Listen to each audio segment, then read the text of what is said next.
Hello दोस्तों, आज हम फिर से आपके लिए लेकर आए हैं एनसीईआरटी।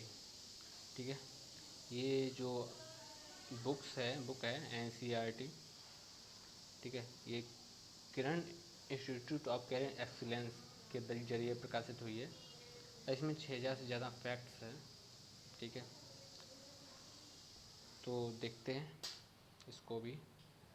ये स्पेशल है खान सर जो पटना के हैं, उनके द्वारा ये उनकी देखरेख में ये पुस्तक बनाई गई है। ठीक है, इस पुस्तक में हम देखेंगे प्राचीन भारत का इतिहास, मध्यकालीन भारत का इतिहास, आधुनिक भारत का इतिहास, कला एवं संस्कृति, विश्व का इतिहास और महत्वपूर्ण मानचित्र। ठीक है, तो हम देख लेते हैं प्रिय पाठकों। एसएससी, रेलवे से लेकर यूपीएससी, पीसीएस तक की सभी एक दिवसीय बहुविकल्पी प्रतियोगिता परीक्षाओं के सामान्य अध्ययन प्रश्न पत्र की तैयारी के दौरान सबसे पहले प्रश्न उठता है कि किन अध्ययन सामग्रियों की सहायता ली जाए और इसकी शुरुआत कहाँ से की जाए। इसका सामान्य उत्तर होता है कक्षा 6 से लेकर कक्षा 10 तक की एनसीईआरटी पुस्तकें। इन परीक्षाओं के अभ्यर्थियों के लिए पहली सलाह इन पुस्तकों को पढ़ने को ही दी जाती है, क्योंकि यह पुस्तकें प्रारंभिक से लेकर मुख्य परीक्षा तथा वस्तुनिष्ठ से लेकर विषयनिष्ठ प्रश्नों तक के लिए स्रोत की तरह काम करती हैं। इसलिए कोई भी गंभीर अभ्यर्थी एनसीईआरटी पुस्तकों को छोड़ने का खतरा नहीं उठा सकता।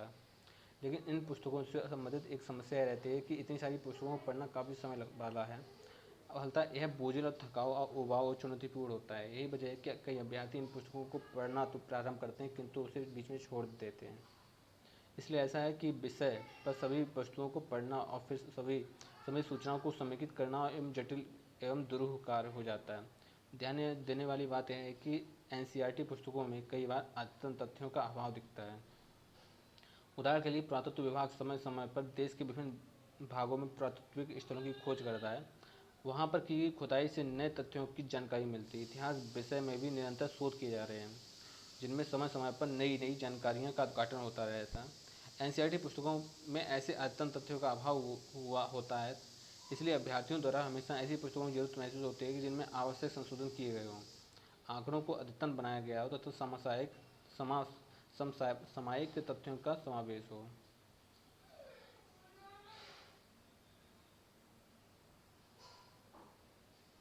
अभ्यर्थियों को समझ आने वाली ऐसी जटिलताओं को कम करने के उद्देश्य से किरण प्रकाशक द्वारा प्रकाशित एवं खान सर द्वारा लिखित समसामयिक एवं अद्यतन तथ्यों व सामग्रियों से समृद्ध पुस्तकों की एक सीरीज प्रकाशित की गई है। इस सीरीज की एक पुस्तक एनसीईआरटी इतिहास वन लाइन अप्रोचेस सार संग्रह अब आपके हाथ में है। इसमें कुल 34 अध्याय हैं, जिसमें प्राचीन, मध्यकालीन और आधुनिक भारत के इतिहास के साथ साथ कला एवं संस्कृति तथा विश्व के इतिहासों से संबंधित परीक्षा उपयोगी सामग्री बिंदुवार प्रश्नोत्तर शैली में प्रस्तुत की गई है। इनको एनसीईआरटी की सभी पुस्तकों से लेकर एक जगह पर संग्रहित किया गया है। संकलन के दौरान यह प्रयास किया गया है कि पाठकों को उनसे ज़्यादा से ज़्यादा सूचनाएं प्राप्त हो सकें। प्रश्नों को हल करते समय की अवधारणाएं ऐसी होती हैं जिनको उसी समय समझना जरूरी होता है, जिसके लिए प्रत्येक पृष्ठ पर संबंधित प्रश्नावली यानी शब्दावली तथा तथ्यों को संकलित किया गया है। अंतिम अध्याय में गत वर्षों से की विभिन्न परीक्षाओं से संबंधित विषय से पूछे गए प्रश्नों का उत्तर सहित प्रस्तुत किया गया है। लगभग सभी अध्यायों में विभिन्न साड़ियाँ भी दी गई हैं, जो स्वयं में अतिरिक्त तथ्यों को समाहित किए हुए है। इस पुस्तक को सरल एवं सुग्राही भाषा में रचा गया है, जिससे तथ्यों को समझने में आसानी होती है। फलतः नए पुराने सभी अभ्यर्थियों के लिए पुस्तकें काफ़ी उपयोगी साबित हो रही हैं। ठीक है, तो अब हम देखते हैं तो इसमें कौन कौन चैप्टर हैं।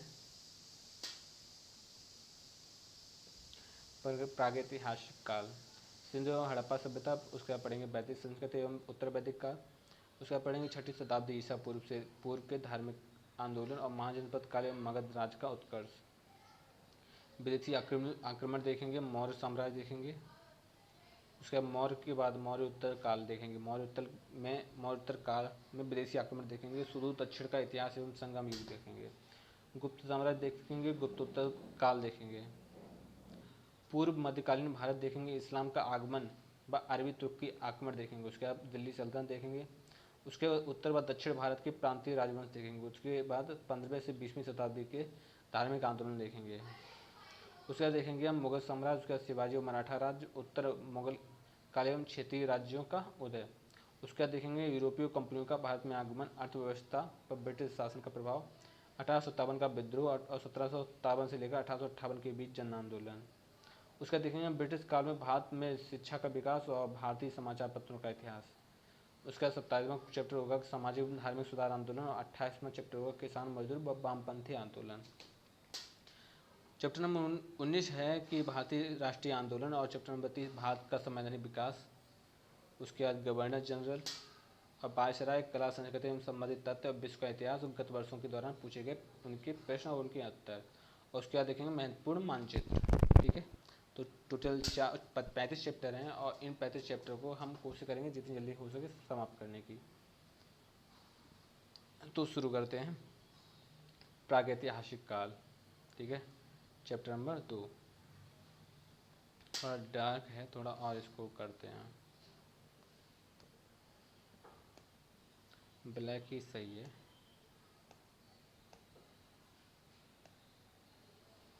ब्लैक लेते हैं।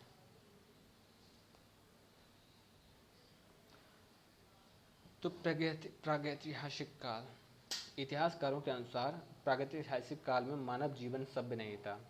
क्या इस काल में लिपि का आविष्कार हुआ था? क्वेश्चन का पूछा जाता है कि प्रागैतिहासिक काल में मानव सभ्य नहीं था, तो क्या इस काल में लिपि का आविष्कार हुआ था? तो नहीं, इस काल में कोई भी लिपि नहीं थी। ठीक है, भारत में पाषाणकालीन सभ्यता की खोज का काल सबसे पहले किस वर्ष आरंभ हुआ था? पाषाण काल मतलब पाषाण से होता है पत्थर। ठीक है, और पुराना। ठीक है, पाषाणकालीन सभ्यता की खोज का कार्य सबसे पहले किस वर्ष प्रारंभ हुआ था? तो 1863 ईस्वी में प्रारंभ हुआ था। भारत तो पुरातत्व सर्वेक्षण विभाग के विद्वान रॉबर्ट ब्रूस फुट ने कहाँ से पूर्व पाषाणकालीन उपकरण प्राप्त किए? तो पल्लवम यानी मद्रास में। ठीक है, तो मद्रास से रॉबर्ट ब्रूस फुट ने, ठीक है, पूर्व पाषाणकालीन उपकरण प्राप्त किए हैं। ये कौन थे? ये थे भारतीय पुरातत्व सर्वेक्षण विभाग के विद्वान।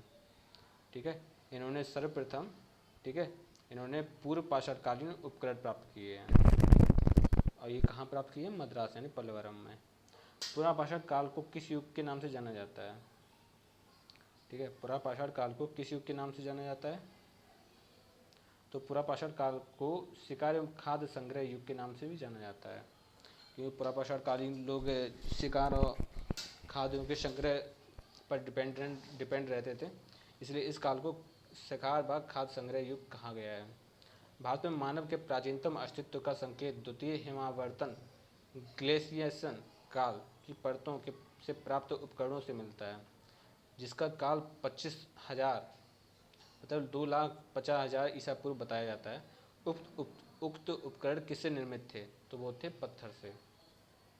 ठीक है, इसको फिर से देख लेते हैं कि भारत में मानव के प्राचीनतम अस्तित्व का संकेत द्वितीय हिमावर्तन ग्लेशिएशन काल की परतों से प्राप्त उपकरणों से मिलता है, जिसका कालखंड है 2,50,000 ईसा पूर्व बताया जाता है। उक्त उपकरण किससे निर्मित थे? तो उक्त उपकरण थे पत्थर से। बोरी नामक स्थल की खुदाई से प्राप्त नवीनतम जानकारी के आधार पर, ठीक है, एक स्थल है बोरी, ठीक है, तो इसकी खुदाई से प्राप्त नवीनतम जानकारी के आधार पर मानव का अस्तित्व 14 लाख वर्ष पहले से माना जा सकता है। यह स्थल भारत के किस राज्य में स्थित है? तो यह स्थल है भारत के महाराष्ट्र राज्य में स्थित है। तो बोरी नामक जगह कहाँ पर है? महाराष्ट्र में। और इसकी जब खुदाई हुई थी तो नई जानकारियाँ मिली हैं। ठीक है, और 14 लाख मानव का अस्तित्व, मतलब इससे पता चला है कि मानव 14 लाख पहले, ठीक है, मतलब मानव का अस्तित्व 14 लाख वर्ष पहले भी था। ठीक है, तो ये कहाँ, ये जब खुदाई हुई तो ये खुदाई कहाँ हुई थी? ये खुदाई महाराष्ट्र में हुई थी। और महाराष्ट्र में किस जगह? तो बोरी नामक जगह पर हुई थी। ठीक है, आगे बढ़ते हैं। ये फैक्ट बेसिस है जो हमको तुरंत के तुरंत याद रखने होंगे। पुरापाषाण युग को मानव द्वारा प्रयुक्त होने वाले हथियारों के स्वरूप तथा जलवायु में होने वाले परिवर्तनों के आधार पर कितने वर्गों में बांटा गया है? पुरापाषाण युग को मानव द्वारा प्रयुक्त होने वाले हथियारों को के स्वरूप को और जलवायु में होने वाले परिवर्तनों के आधार पर कितने वर्गों में बांटा गया है? तो 3 वर्गों में बांटा गया है। फिर से क्वेश्चन फिर से देखें, पुरापाषाण युग को मानव द्वारा प्रयुक्त होने वाले हथियारों के स्वरूप तथा जलवायु में होने वाले परिवर्तनों के आधार पर कितने वर्गों में बांटा गया है? पूरा पाषाण काल को बांटा गया है, बांटने की बात की जा रही है। किस आधार पर? जो मनुष्य जो मानव हथियार प्रयोग करता था, ठीक है, और जो जलवायु थी और जो जलवायु में परिवर्तन हुए उस आधार पर पुरापाषाण युग को 3 वर्गों में बांटा गया है। वो 3 वर्ग कौन कौन से हैं? तो निम्न पुरापाषाण काल, मध्य पुरापाषाण काल और उच्च पुरापाषाण काल। निम्न पुरापाषाण है 2,50,000 ईसा पूर्व से लेकर 1,00,000 ईसा पूर्व तक। मध्य पुरापाषाण काल 1,00,000 ईसा पूर्व से लेकर 40,000 ईसा पूर्व तक, और उच्च पुरापाषाण काल है 40,000 से लेकर 10,000 ईसा पूर्व तक। ठीक है। जुरैसिक काल को माना गया है। जुरैसिक काल का माना गया पूरी तरह तैयार वृक्षीय जीवाश्म फोसिल कहाँ पाया जाता है? तो ये क्वेश्चन है कि जुरैसिक काल का माना गया पूरी तरह से तैयार वृक्षीय जीवाश्म फोसिल कहाँ पाया गया है? तो छत्तीसगढ़ में पाया गया है। ठीक है, तो आगे देखते हैं। किस संस्कृति को गणासा और खंडक बटकास्म संस्कृति के नाम से भी जाना जाता है? किस संस्कृति को खड़ासा खंडक बटकास्म संस्कृति के नाम से जाना जाता है? तो वो है सोहन संस्कृति। ठीक है, सोहन संस्कृति को खड़ासा खंडक और बटकास्म संस्कृति के नाम से जाना जाता है। अब आते हैं नेक्स्ट क्वेश्चन पर। मध्य पुरापाषाण काल को नैवासा चरण की संज्ञा दी गई है। मध्य पुरापाषाण काल को नैवासा चरण की संज्ञा दी गई है क्योंकि इस काल के उच्च कोटि के औजार नैवासा नामक स्थान पर प्राप्त हुए थे। यह स्थान भारत के किस राज्य में है? तो यह स्थान है महाराष्ट्र में।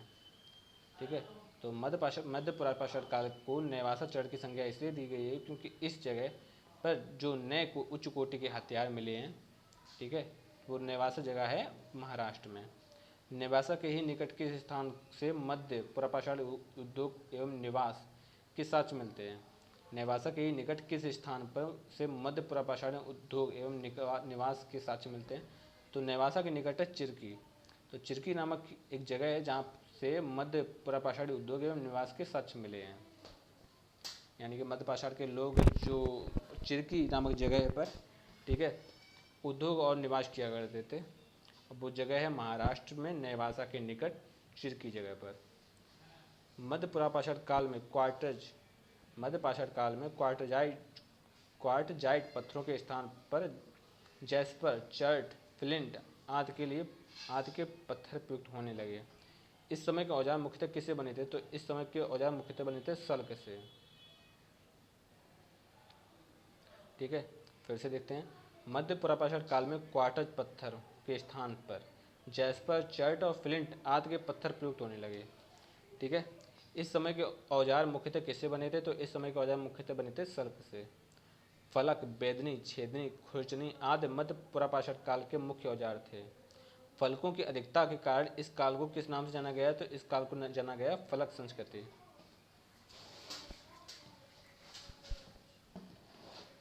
ठीक है, तो एक बार फिर से इस क्वेश्चन को समझते हैं अच्छे से।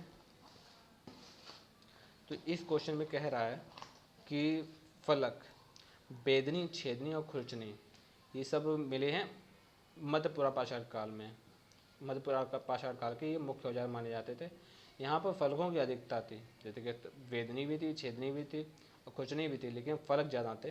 तो फलकों की अधिकता के कारण इस काल को किस नाम से जाना जाता है? तो इस काल को जाना जाता है फलक संस्कृति काल। भदड़े किस काल का उपकरण है? तो भदड़े है उच्च पुरापाषाण काल का उपकरण। भदड़े उच्च पुरापाषाण काल का उपकरण है। किस घाटी सभ्यता के लोहंदा नाले से हड्डी की बनी माता देवी की मूर्ति मिली है? किस घाटी सभ्यता के लोहंदा नाले से हड्डी से बनी माता देवी की मूर्ति मिली है? तो वो है बेलन घाटी।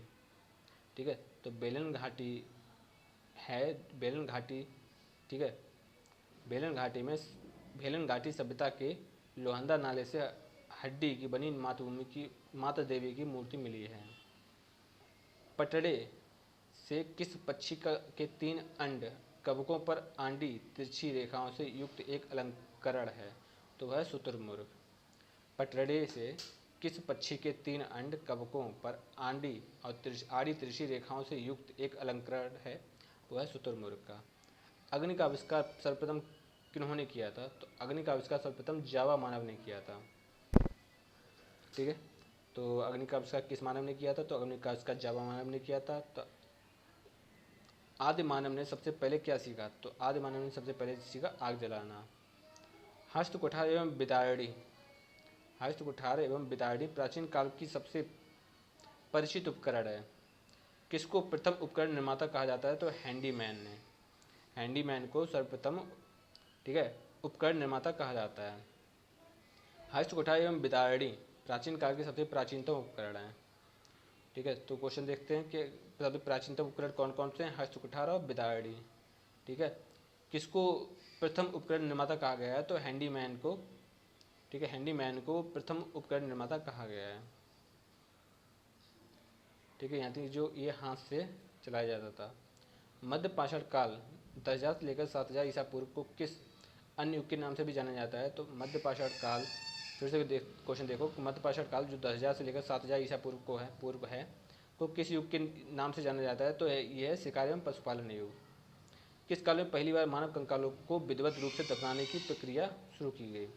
तो मध्य पाषाण काल में मानव कंकाल को विधिवत रूप से दफन करने की प्रक्रिया शुरू की गई। ठीक है, अब देखते हैं जो को भी प्रागैतिहासिक काल देखते हैं। पुरातत्वविदों एवं इतिहासकारों की मानता है कि मनुष्य की सांस्कृतिक यात्रा लगभग 30 लाख वर्ष पूर्व से प्रारंभ हुई थी। प्रागैतिहासिक काल में मानव जीवन सभ्य नहीं था तथा लिपि का आविष्कार भी नहीं हुआ था। इस काल के इतिहास के लिए लिखित साधन उपलब्ध नहीं है और इसमें मानव जीवन अपेक्षाकृत सभ्य नहीं था।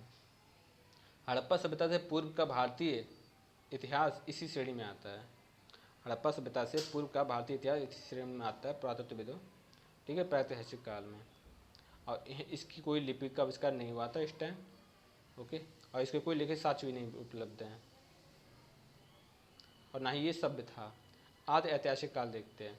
भारतीय इतिहास का वह काल जिसमें लिखित साक्ष्य तो उपलब्ध हैं लेकिन वे गूढ़ लिपि में हैं, जिसका अर्थ अभी नहीं निकाला जा सकता है। इस युग को परिभाषित रूप से साक्षर अभिलेखों से पहले का माना जाता है। फिर भी ऐसा माना जाता है कि इस युग में लिपि का आविष्कार से पूर्व के होते हुए भी उसके अत्यंत निकट है। हालांकि हड़प्पा सभ्यता में लिपि का आविष्कार हो चुका था परंतु उसे अभी तक पढ़ा नहीं जा सका। इसलिए हड़प्पा सभ्यता को भी आदि ऐतिहासिक माना जाता है। ऐतिहासिक काल देखते हैं। वह काल जिसके लिखित साक्ष्य उपलब्ध हैं और जिसमें मनुष्य सभ्य हो चुका है, लगभग 600 ईसा पूर्व के बाद जो काल आता है उसे ऐतिहासिक काल कहते हैं।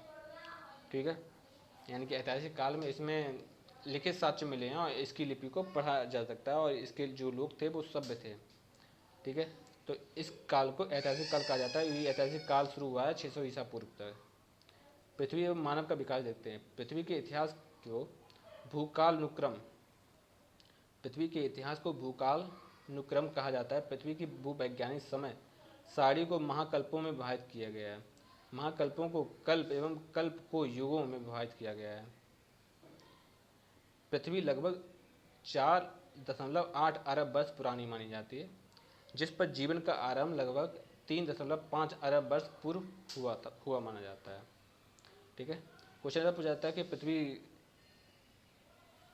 पृथ्वी का टाइम पीरियड कब से माना जाता है? तो पृथ्वी का टाइम पीरियड 4.8 अरब वर्ष पूर्व माना जाता है।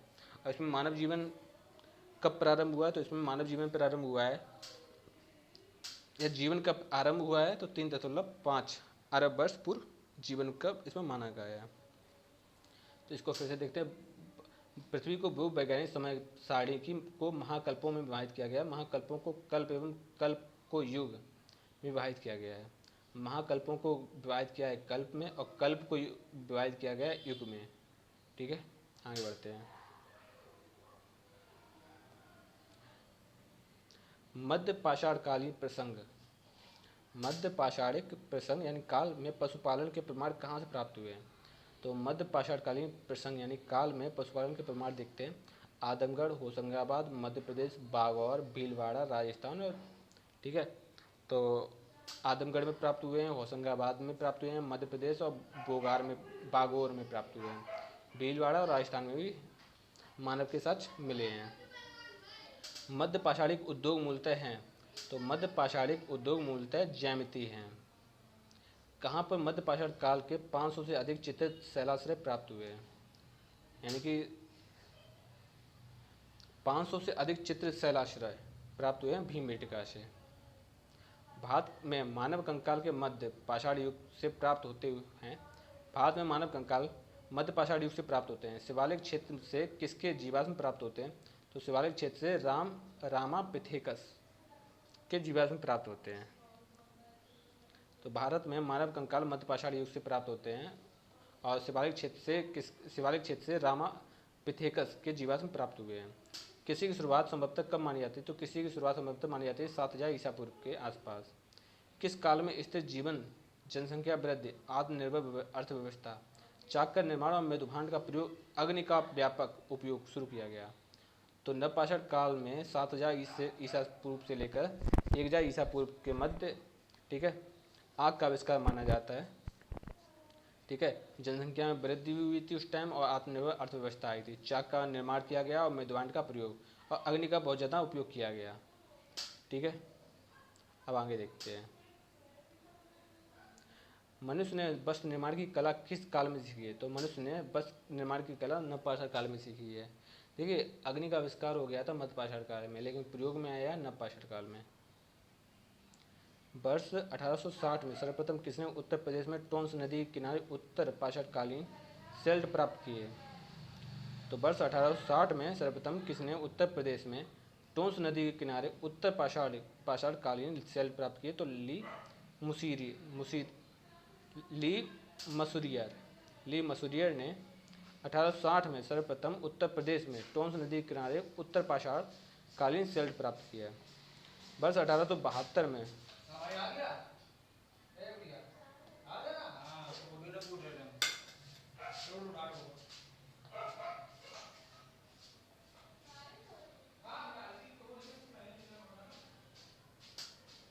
अब आते हैं नवपाषाण काल। पहले तो देखते हैं वर्ष 1872 में फ्रेजर ने, ठीक है, फ्रेजर ने किस स्थान को दक्षिण भारत का उत्तर पाषाण कालीन सभ्यता का प्रमुख स्थल घोषित किया है, तो बेलारी। तो 1872 में फ्रेजर ने बेलौरी नामक स्थान को दक्षिण भारत का उत्तर पाषाण कालीन सभ्यता का प्रमुख स्थल घोषित किया है। नवपाषाण काल 7000 से लेकर 1000 ईसा पूर्व को अन्न उत्पादक युग, ठीक है, अन्न उत्पादक युग के नाम से भी जाना जाता है। किस स्थल से 5000 ईसा पूर्व का कृषि जन्य गेहूं और जौ का विभिन्न किस्म प्राप्त हुई हैं, तो हुई हैं मेहरगढ़ से। नवपाषाण काल का टाइम पीरियड क्या है, नवपाषाण काल का टाइम पीरियड है 7000 ईसा पूर्व से लेकर 1000 ईसा पूर्व तक, और इसमें अन्न उत्पादक युग, इसको अन्न उत्पादक जो नवपाषाण काल है उसको अन्न उत्पादक युग भी कहा जाता है। और इस स्थल से 5000 ईसा पूर्व का कृषिजन्य गेहूँ, ठीक है, कृषिजन्य गेहूँ और जौ के विभिन्न किस्में प्राप्त हुई हैं। कहाँ से प्राप्त हुई हैं, मेहरगढ़ से प्राप्त हुई हैं। आप नवपाषाण काल को अगर आप ऐसा कहोगे अन्न उत्पादक युग, ठीक है, अन्न उत्पादक युग क्यों कहा जाता है, क्योंकि यहाँ पर अन्न की कृषि होने लगी थी। और अन्न की कृषि में कौन कौन सी कृषि होने लगी थी, गेहूँ और जौ की कृषि होने लगी थी, ठीक है। और तो ये किस जगह हुई थी, ये हुई थी मेहरगढ़ में। भारत में पशुपालन एवं कृषि के प्राचीनतम साक्ष्य मेहरगढ़ से ही प्राप्त हुए हैं। भारत में पशुपालन और कृषि के प्राचीनतम साक्ष्य मेहरगढ़ से ही प्राप्त हुए हैं। धान्यों की खेती प्रथम किस काल में प्रारंभ हुई, धान्यों की खेती प्रथम किस काल में प्रारंभ हुई, तो वो हुई थी नवप्रस्तर काल में। मानव द्वारा सर्वप्रथम प्रयुक्त अनाज कौन सा था, तो मानव द्वारा सर्वप्रथम प्रयुक्त अनाज जौ था। व्यक्ति भोजन इकट्ठा करने वाली अवस्था से भोजन उत्पाद वाली अवस्था में किस युग में पहुंचा, व्यक्ति जो था वो भोजन इकट्ठा करने वाली अवस्था से लेकर भोजन उत्पाद वाली अवस्था में किस युग में पहुंचा, तो वो पहुंचा है नवपाषाण युग। तो कहने का मतलब ये है कि पहले भोजन को इकट्ठा किया जाता था, उसके बाद जब नवपाषाण आया तो वो इकट्ठा तो करते ही थे, लेकिन साथ में उत्पादन भी करते थे, ठीक है, यानी कि इकट्ठा करने की अवस्था से ऊपर उठे और उत्पाद की अवस्था में पहुंच गए। और ये किस युग में प्रारंभ हुआ, तो ये हुआ है नवपाषाण युग में। नवपाषाण के लोगों द्वारा पाला गया प्रथम पशु कौन था, तो नवपाषाण के लोगों द्वारा पाला गया प्रथम पशु कुत्ता था। बेलन घाटी जो उत्तर प्रदेश में है और स्थित कोल्ड हवा से वन एवं कृषि जन्य चावल का प्रमाण मिला है। जो जो चावल का सबसे पुराना साक्ष्य है। यहाँ से प्राप्त धान की किस्म किस नाम से जानी जाती है? तो यहाँ से प्राप्त धान की किस्म ओराइजा सटाइवा। बेलन घाटी जो उत्तर प्रदेश में है स्थित कोल्ड हवा से वन एवं कृषिजन्य चावल का प्रमाण मिला है। ठीक है, जो चावल का सबसे पुराना साक्ष्य है। यहाँ से प्राप्त धान की किस्म किस नाम से जानी जाती है? तो यहाँ से प्राप्त धान की किस्म पाई जाती है, किस्म ओराइजा सटाइवा नामक। ठीक है, ये किस्म का नाम है धान की। ठीक है, अब जो चीज़ें याद रखनी है कि कोल्ड हवा कहाँ पर है? बेलन घाटी में। बेलन घाटी कहाँ पर? उत्तर प्रदेश में। ठीक है, यहाँ पर क्या प्राप्त हुआ? कृषिजन्य चावल, यानी कि जो ये कृषि करके ये चावल उत्पाद किया गया और ये, ठीक है, और इसके साक्ष्य मिले हैं बेलन घाटी में, कोल्ड हवा में। ठीक है, और ये जो जो यहाँ पे जो आप चावल को, जब तक चावल का जो ऊपर वाला भाग छिलका है उसको खोला नहीं जाए तब तक वो धान कहलाता है। तो धान की किस्म का क्या नाम था? धान की किस्म का नाम था ओराइजा सटाइवा। बेलन घाटी की किस स्थल से स्तंभ गर्त भी प्राप्त हुआ है? बेलन घाटी के किस स्थल से स्तंभ गर्त भी प्राप्त हुआ है? तो वो प्राप्त हुआ है कोल्ड हवा से। कोल्ड हवा, ठीक है, बेलन घाटी कोल्ड हवा स्थल से स्तंभ गर्त भी प्राप्त हुआ है। आगे देखते हैं। हड़प्पा सभ्यता में लिपि का आविष्कार हो चुका था परंतु उसे अभी तक पढ़ा नहीं जा सके, इसलिए उस सभ्यता को किस काल का माना जाता है? तो ये माना जाता है आदि ऐतिहासिक काल। हड़प्पा सभ्यता में लिपि का आविष्कार हो चुका था परंतु उसे अभी तक पढ़ा नहीं जा सका, इसलिए इस सभ्यता को किस काल के नाम से जाना जाता है? आदि ऐतिहासिक काल। मानव द्वारा प्रयुक्त पहली धातु कौन सी थी? तो मानव द्वारा प्रयुक्त पहली धातु थी तावा, जिसको बोलते हैं कॉपर। ताम्र पाषाण काल यानी चाल्कोलिथिक एज में मनुष्य ने पत्थर एवं तांबे के औजार का साथ साथ प्रयोग किया। इस काल के लोग मुख्यतः किस समुदाय से संबंधित थे? तो इस काल के लोग थे ग्रामीण समुदाय से। ताम्र पाषाण काल में मनुष्य ने पत्थर एवं तांबे के औजारों का प्रयोग किया, पत्थरों का भी प्रयोग किया और तांबे के औजार का भी प्रयोग किया। इस काल के लोग मुख्यतः ग्रामीण समुदाय से बिलोंग करते थे, यानी ग्रामीण समुदाय से संबंधित थे। अब देखते हैं प्राचीन काल में मिट्टी के बर्तन देखते हैं। काले एवं लाल मिट्टी के बर्तन जिसको कहते हैं ब्लैक एंड रेड वेयर, ठीक है, ये किस काल में प्राप्त हुए हैं? तो ये 2000 ईसा पूर्व से प्राप्त हुए हैं। ये जगह किस जगह प्राप्त हुए हैं? तो ये हुए हैं रंगपुर, लोथल, सोनपुर, नवदा टोली, नागदा और माहेश्वर। ठीक है, तो रंगपुर, लोथल और नवदा टोली ये बहुत ज़्यादा इम्पोर्टेंट हो जाते हैं। तो हम फिर से आपको समझाते हैं कि क्वेश्चन ऐसा आ जाए कि काले एवं लाल मिट्टी के बर्तन कहाँ प्राप्त हुए हैं और इनमें से रंगपुर हो या लोथल हो या सोनपुर, नवदा टोली, नागदा या माहेश्वर, इस उनमें से कोई एक ऑप्शन आएगा और फिर आपको टिक करना होगा। ये जो ब्लैक एंड रेड वेयर यानी काले एवं लाल मिट्टी के बर्तन ये किस काल में है? इन काल किस काल में? तो ये 2000 ईसा पूर्व में है। इसकी विशेषता देखते हैं। ये इसकी विशेषता है कि प्रागैतिहासिक काल से संबंधित है। ये जो ब्लैक एंड रेड वेयर ये प्रागैतिहासिक काल से संबंधित रखता है। गेरुए रंग की मिट्टी के बर्तन यानी गहरे लाल, जिसको बोलते हैं OCP, गहरे रंग के मिट्टी के बर्तन जो गहरे लाल यानी OCP, ये इसका टाइम पीरियड है 1200 ईसा पूर्व। ठीक है, ये मिले हैं बदायूं, हरिद्वार, बिजनौर आदि यानी गंगा घाटी की तरफ मिले हैं। ठीक है, OCP गंगा घाटी जहाँ पे बदायूं, हरिद्वार, बिजनौर आदि जगह पे मिले हैं। ये भी है प्रागैतिहासिक काल और पूर्व वैदिक काल। ठीक है, यानी कि वैदिक काल से पूर्व के टाइम का पीरियड है जहाँ पे ये मिले हैं और ये भी ऐतिहासिक काल के ही देन है। चित्रित दूसरा मिट्टी के बर्तन काफ़ी ज़्यादा इंपॉर्टेंट हो जाता है। चित्रित दूसरा मिट्टी के बर्तन PGW ये है 600 ईसा पूर्व, राजस्थान और उत्तर प्रदेश और पंजाब में ये मिले हैं। क्वेश्चन ऐसा आ जाए कि राजस्थान, उत्तर प्रदेश और पंजाब में किस प्रकार के बर्तन मिले हैं? क्वेश्चन है, और इनमें से काले, ब्लैक एंड रेड वेयर और गहरे लाल यानी OCP दिया जाए और PGW दिया जाए, चित्रित दूसरे मिट्टी के बर्तन। तो हम चित्रित दूसरे मिट्टी के बर्तन देखेंगे और ये टाइम पीरियड है 600 ईसा पूर्व और ये मिले हैं राजस्थान, उत्तर प्रदेश और पंजाब में। कांस्य युग से संबंधित उत्तर वैदिक काल है। कांस्य युग से संबंधित उत्तर वैदिक काल है। उसके बाद आते हैं उत्तरी काली पालीदार मिट्टी के बर्तन।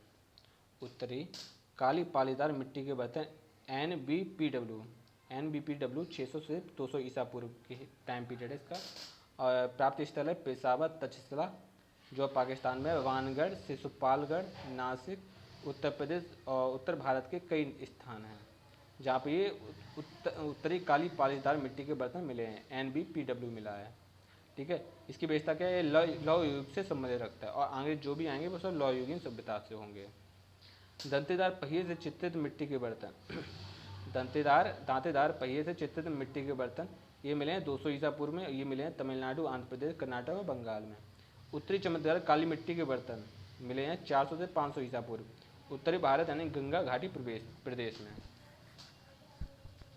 उत्तरी चमकदार काली मिट्टी के बर्तन मिले हैं 400 से 500 ईसा पूर्व में और उत्तर भारत यानी गंगा घाटी प्रदेश में मिले हैं।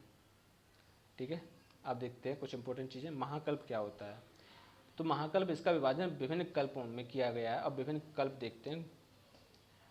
आर्कियोजिक,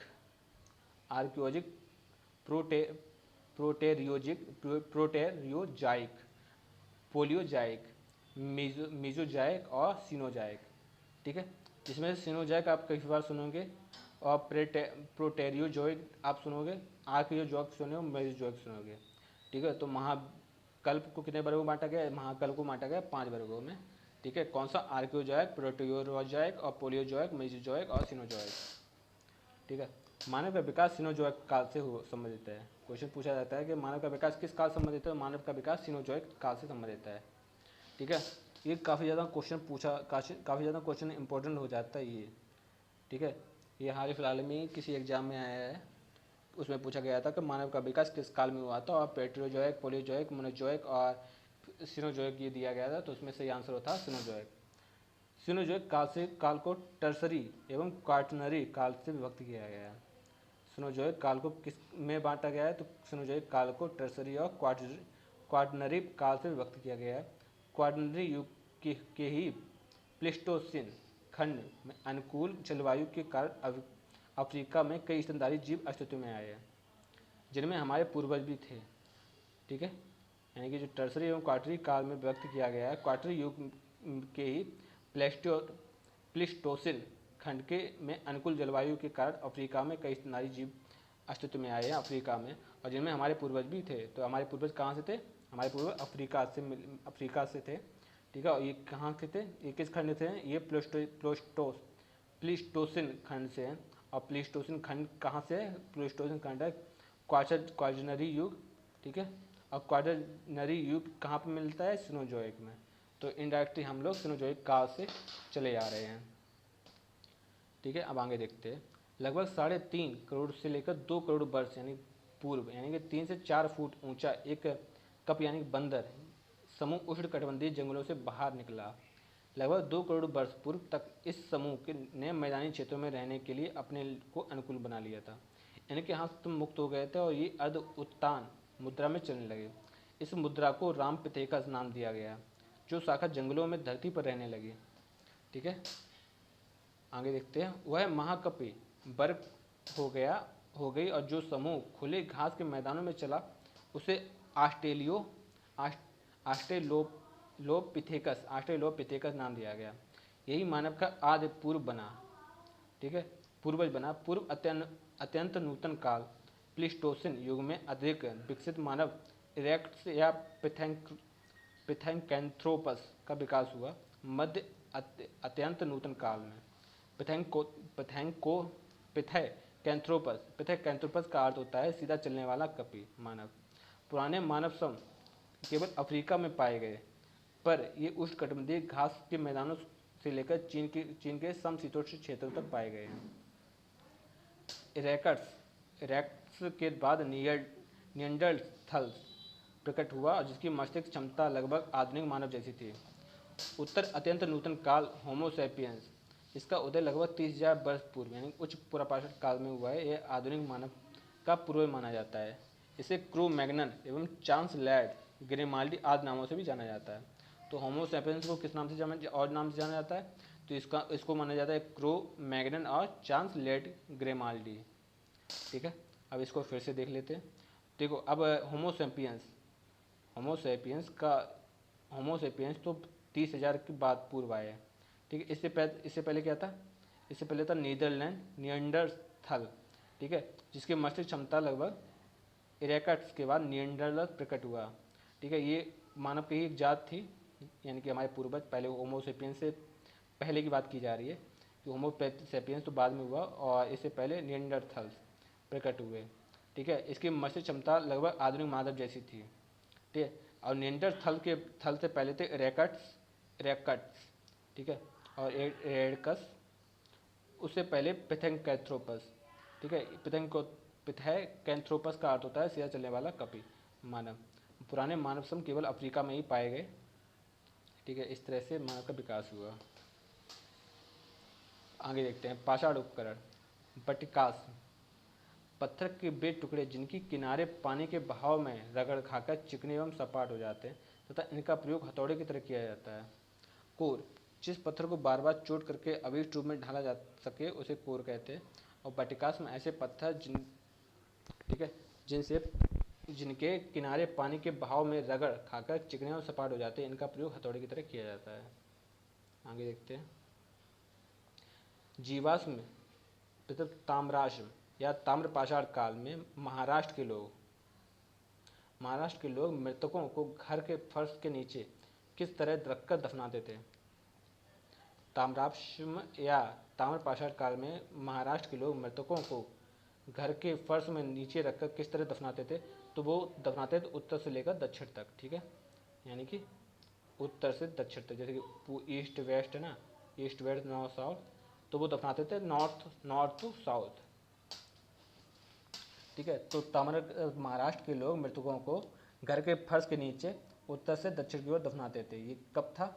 ये ताम्रशम या ताम्रपाषाण काल में है। भारत में ताम्रपाषाण अवस्था के मुख्य क्षेत्र दक्षिण पूर्व राजस्थान जैसे कि आहार और गिलंदू, पश्चिमी मध्य प्रदेश मालवा और कायथा एवं एरड़, पश्चिमी महाराष्ट्र एवं दक्षिण पूर्वी भारत में इनमें है।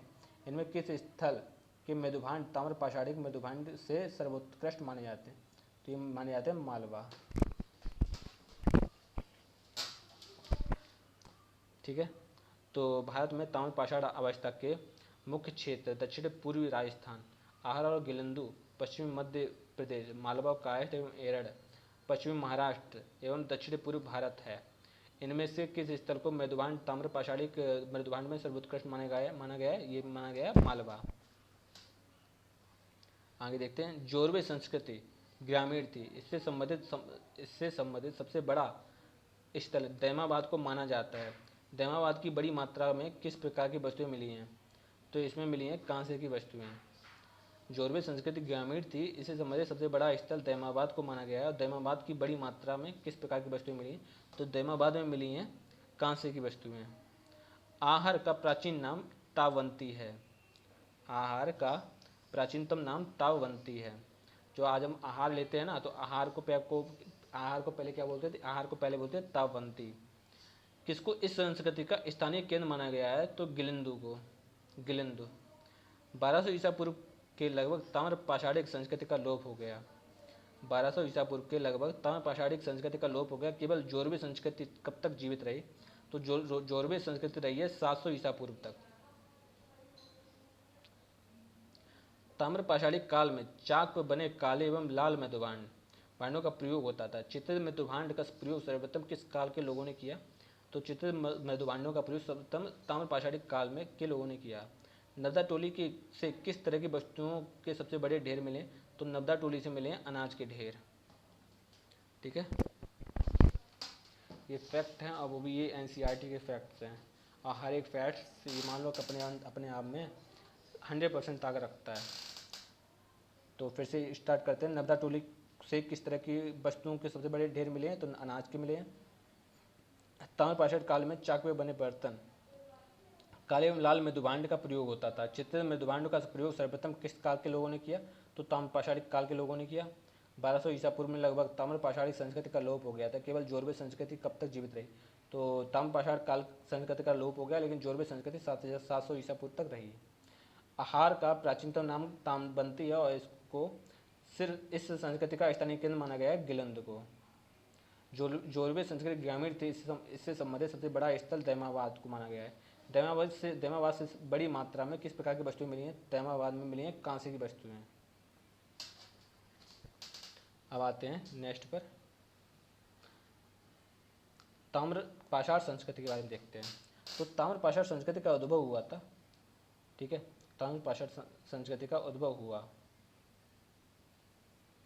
जिसे सैंधव पूर्व सभ्यता के नाम से जाना जाता है, एवं इस सैंधव का सभ्यता को मूल नाम है। इसे सैंधव सभ्यता का मूल माना जाता है। इस काल में पाषाण उपकरणों के साथ साथ ताम्र उपकरण का भी भरपूर प्रयोग हुआ है। सर्वप्रथम तांबे के उपयोग के कारण इसे चालकोलिथिक युग भी कहा जाता है। इस संस्कृति में चाक निर्मित लाल एवं काले मृदुभांडों का प्रयोग किया गया था। मृदुभांडों के आधार पर इस संस्कृति को क्षेत्रीय उपखंडों में विभाजित किया गया। पहला पांडुरंग के मृदुभांड वाली दक्षिण क्षेत्र की संस्कृति, जिसमें क्वेटा, कुल्ली एवं अमरीनाल प्रमुख संस्कृतियां हैं, तथा दूसरा लाल रंग के मृदुभांड वाली उत्तरी क्षेत्र की संस्कृति, जिसमें जाव प्रमुख संस्कृति है। ठीक है, इसको एक बार फिर से पढ़ते हैं। ताम्र पाषाण संस्कृति का उद्भव हुआ है, जिसे सैंधव पूर्व सभ्यता के नाम से जाना जाता है, एवं इसे सैंधव सभ्यता का मूल माना जाता है। इस काल में पाषाण उपकरण के साथ साथ ताम्र उपकरण भी भरपूर प्रयोग किए गए। सर्वप्रथम तांबे के उपयोग के कारण इसे चालकोलिथिक युग भी कहा गया है। इस संस्कृति में चाक निर्मित लाल एवं काले मृदुभांडों का प्रयोग किया गया। मृदुभांडों के आधार पर इस संस्कृति को क्षेत्रीय उपखंडों में बांट दिया गया। पहला पांडुरंग के मृदुभांड वाली दक्षिण क्षेत्र की संस्कृति, जिसमें क्वेटा, कुल्ली और अमरीनाल प्रमुख संस्कृतियाँ हैं। दूसरा है लाल रंग के मृदुभांड उत्तरी क्षेत्र की संस्कृति, जिसमें जाप प्रमुख संस्कृति है। अब क्वेटा संस्कृति और कुल्ली संस्कृति के बारे में देखते हैं क्या है। तो गुलाबी रंग के लिए सफ़ेद रंग के मृदुभांड, जिन पर काले रंग की ज्यामिति चित्रित की जाती थी। इस संस्कृति की प्रमुख विशेषता यह है कि एक कच्चे घर, अस्थि और प्रस्तर उपकरण तथा अफगानिस्तान तथा ईरान के साथ संपर्क का साक्ष्य मिला है। किली, गुल मोहम्मद, दाव सादत, पिराग दम आदि इस संस्कृति के प्रमुख स्थल हैं। कुली संस्कृति यहाँ से मिले मृदुभांडों पर वृक्षों से घिरे कुकुदमान यानी डील वाले वृषभ का चित्रांकन मिला है, जिसके पैरों के नीचे हिरण का अंकन है। यहाँ से अलंकरण युक्त नारी की मृण मूर्तियाँ भी मिली हैं। यहाँ पत्थरों की दीवारों पर सफ़ेद चूने लगाए जाते थे। मकान 2 मंजिला होते थे, जो कच्ची ईंटों से बने होते थे। ठीक है, क्वाटा संस्कृति। अब कुली संस्कृति में मृदुभांडों पर वृक्षों से घिरे कुकुदमान यानी डील वाले वृषभ का चित्रांकन किया जाता था। इनके पैरों के नीचे हिरण का अंकन किया जाता था। यहाँ से अलंकार युक्त नारी की मृण मूर्तियाँ मिली हैं। यहाँ पत्थरों की दीवारों पर सफ़ेद चूने लगाए जाते थे। मकान 2 मंजिला होते थे, जो कच्ची ईंटों के बने होते थे। अब आते हैं नेक्स्ट पर, अमरीनाल संस्कृति। पश्चिमी बलूचिस्तान में विकसित यह संस्कृति सिंध तक विस्तृत थी। यहाँ से पूर्व समाधान का अवशेष मिला है। इस संस्कृति से पशु एवं नारी मृण मूर्तियाँ नहीं मिली हैं। मृण भांडों पर दूधिया काले, लाल, नीले, हरे रंग से चित्रकारी की जाती थी। जौरवी संस्कृति, यहाँ पर लाल मृदुभांडों पर काले रंग का अलंकार पाया जाता था। राणा घुंडई, मोगल घुंडई, पिरियानो घुंडई, सूर जंगल, डावरकोट, कौदानी इस संस्कृति के प्रमुख स्थल हैं। पेंटीदार कोटारे यहाँ के प्रमुख पात्र थे। यहाँ से नारी, पशु, लिंग, यौनी की मृण मूर्तियाँ बनाने का साक्ष्य मिला है। जौरवी संस्कृति में कोट दीजिए, देखो बस्ती के चारों ओर विशाल सुरक्षात्मक दीवार के अवशेष मिले हैं। पत्थर का चाक मिला है, कांसे से बनी मोटी चूड़ी मिली है और 6 दलीय पुष्पाकृति आदि मिले हैं। रहमान ढेरी, आयताकार नगर के अवशेष मिले हैं। नगर की सुरक्षा हेतु विशाल दीवार आदि यहाँ की विशेषताएं हैं। मेहरगढ़, मिट्टी से बनी मातृ देवी की प्रतिमा मिली है। कपास खेती की प्राचीनतम साक्ष्य आदि यहाँ से प्राप्त हुए हैं। उसके अलावा तरकाई किलेबंदी के अवशेष, गेहूँ, जौ, मूंग, मसूर, दाल, मटर के साथ लीवान नामक स्थान, जहाँ से पत्थर से औजार बनाने के विशाल कारखाने आदि मिले हैं। तरकाई छिलेते, ठीक है, यहाँ विशाल कारखाने मिले हैं पत्थर से औजार बनाने के लिए। मुंडी गाक महल सदृश 2 विशाल भवन, धूप में सुखाई गई ईंटों का प्रयोग, माता देवी की प्रतिमाएं, कांसे के मूठदार कुल्हाड़ियाँ आदि मिले हैं। बालाकोट विशाल इमारत, कुवैड़ बैल, पीपल के पेड़, अंकित सुंदर मिट्टी के बर्तन आदि प्राप्त हुए हैं बालाकोट से क्या क्या मिला है? विशाल इमारतें मिली हैं, कुवड़ बैल मिला है, पीपल के पेड़ मिले हैं, अंकित सुंदर मिट्टी के बर्तन मिले हैं। ठीक है, अब आते हैं, देखते हैं इसको। फलक पत्थर यानी कोर से उतारे गए छोटे छोटे टुकड़े होते हैं। गंडास, पैबल से निर्मित दोधारी उपकरण होता है गंडास। हैंडेक्स, पाषाण निर्मित हाथ की कुल्हाड़ी होती है। और क्लीवर, जिस हैंडेक्स के नुकीले सिरे का पार्श्व एक जगह मिलने के बजाय समानांतर रूप से मिले। खुरचने, मोटे फ्लैक के एक या अनेक किनारों की घिसाई करके तेज बनाया गया है खुरचने। बेदनी, जिस फ्लैक को के एक जगह मिलने वाले दोनों किनारों के साथ साथ घिसाई कर दी जाती है ताकि एक पतला दूसरा नुकीला काम करने वाला सिरा बना रहे। तछड़ी, इसके दो झुके हुए तल बनाए जाते थे जो पेचकस की तरह होता था। बेदक, मोटी नोक वाला उपकरण होता था। कोर प्रणाली, इसके अंतर्गत किसी पाषाण खंड को छीलकर अवीट हथियार अथवा औजार की आकृति दे दी जाती थी। कुछ प्रमुख तथ्य और हैं। अग्नि का आविष्कार जावा मानव ने किया था। हस्त कुठार एवं बिदाड़ी प्राचीन काल के सबसे प्राचीनतम उपकरण है। हैंडीमैन को प्रथम उपकरण निर्माता कहा जाता है। बाद में मानव कंकाल मध्य पाषाण युग से प्रारंभ हुआ है। राम पितेका इसके जीवाश्म शिवालिक क्षेत्र से प्राप्त हुए। वस्त्र निर्माण कला मनुष्य ने नव पाषाण युग से सीखी है। गंगा घाटी में धान की खेती का प्राचीन प्रमाण लहरा देव उत्तर प्रदेश से प्राप्त हुआ है। दमदमा हरियाणा में है और इससे एक ही कब्र में 3 मानव कंकाल मिले हैं दमदमा में। विंध्य क्षेत्र के लेखहिया उत्तर प्रदेश में सर्वाधिक मानव कंकाल मिले हैं। पुरातत्व विज्ञान देखें, आर्कियोलॉजी, जिस विज्ञान के आधार पर पुराने टीलों का क्रमिक स्तरों में विधिवत उत्खनन किया जाता था तब प्राचीन काल के लोगों के भौतिक जीवन के बारे में जानकारी प्राप्त होती है, उसे पुरातत्व कहते हैं। 1856 में सर जॉन मार्शल ने भारत में पुरातत्व विभाग की स्थापना की। उन्होंने ही सबसे पहले सिंधु घाटी सभ्यता की खोज की घोषणा की थी। ठीक है, तो ये चैप्टर कंप्लीट हुआ है। इसमें से ऐसा कुछ भी नहीं है जो आप छोड़ के जो ये कहो कि ये इम्पोर्टेंट नहीं है, इसमें हर चीज़ इम्पोर्टेंट है। ठीक है, तो कल से पहले हम इसको एक बार रिपीट करेंगे, उसके बाद फिर से आगे बढ़ेंगे।